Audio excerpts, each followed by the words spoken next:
It's time now for a look at all today's international newspapers with our press reviewer, Nicholas Rushworth, who joins me now. Hi, Lorna. Nicholas. And you're going to start off with one of today's big stories, that Congress going on in Beijing in China.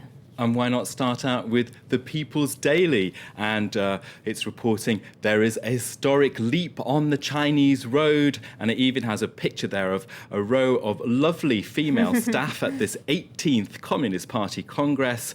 I'm sure everybody there looks exactly like that. The caption for that, Lorna, is beautiful scenery. That is not so politically correct, is it really? Perhaps not. I want to go to the Shanghai Daily as well. It's leading with a photo of Communist Party officials and leaders under the sickle and hammer there. You can see there the Shanghai Daily. Its headline is China is aiming high to double its GDP and people's incomes in 10 years. So very rosy indeed, Lorna. Okay, but meanwhile back here in the French press, you've seen a piece which suggests that actually things aren't quite as rosy as those official versions. Yeah, of course. There's lots of criticism in lots of the press about the state of human rights in China and questions about the real underpinnings of its economy. But let me go to Le Monde, and here you can see a piece.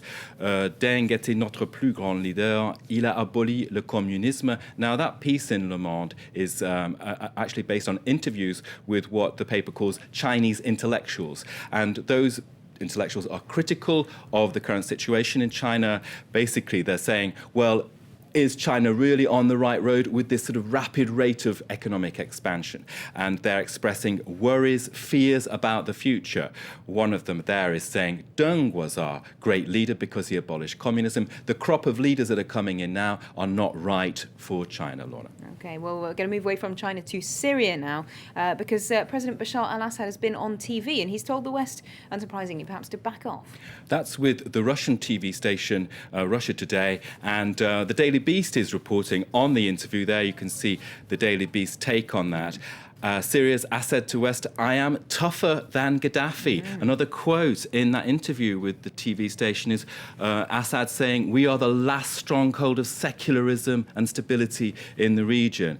The papers are saying that Barack Obama's re-election, it could actually pave the way for more aggressive action in Syria. Okay, well, talking of regional stability or instability, The Guardian has a comment piece on Syria's neighbours and how they're suffering from this conflict. Well, I like this piece. It was quite fascinating about Jordan, which is just next door, and it's saying, yes, there's a cliche, isn't there now, that the inferno in Syria will eventually spread to its neighbours.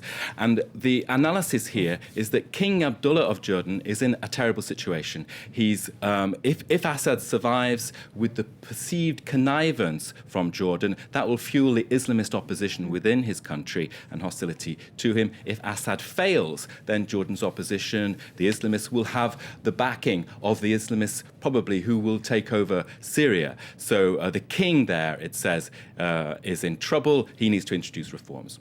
Okay, well, now we're going to move to the US because the pace of life for the newly elected or re-elected President Barack Obama clearly unrelenting.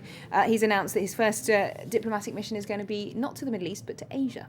Well, he's off to Burma, isn't he, the middle of November, and he's unrelenting. I mean, the pace for the president is incredible, so that's his first choice. He's not choosing the Middle East, he's choosing Asia. And when I was reading that, I thought, does this guy never get any rest? And I popped over to the Huffington Post, and what did I see? I saw this story about presidents sleeping. And it says that Obama, in fact, can handle this weight of work. He is a night owl, but in the past, sleep issues have been a problem for presidents. We've got Bill Clinton. He managed on 5 and 6 hours, but for George W. Bush, it had to be a nap at midday. His father had to have a sleeping pill, and also JFK was on the pills as well to keep going. Yeah. So there you go with how being in power. Remember that for us Brits, Margaret Thatcher managed on 4 hours, didn't she? I was going to say, that's the famous British example. I think Winston Churchill as well was quite a night owl. But thank you very much indeed, Nicholas, for that look at today's international papers.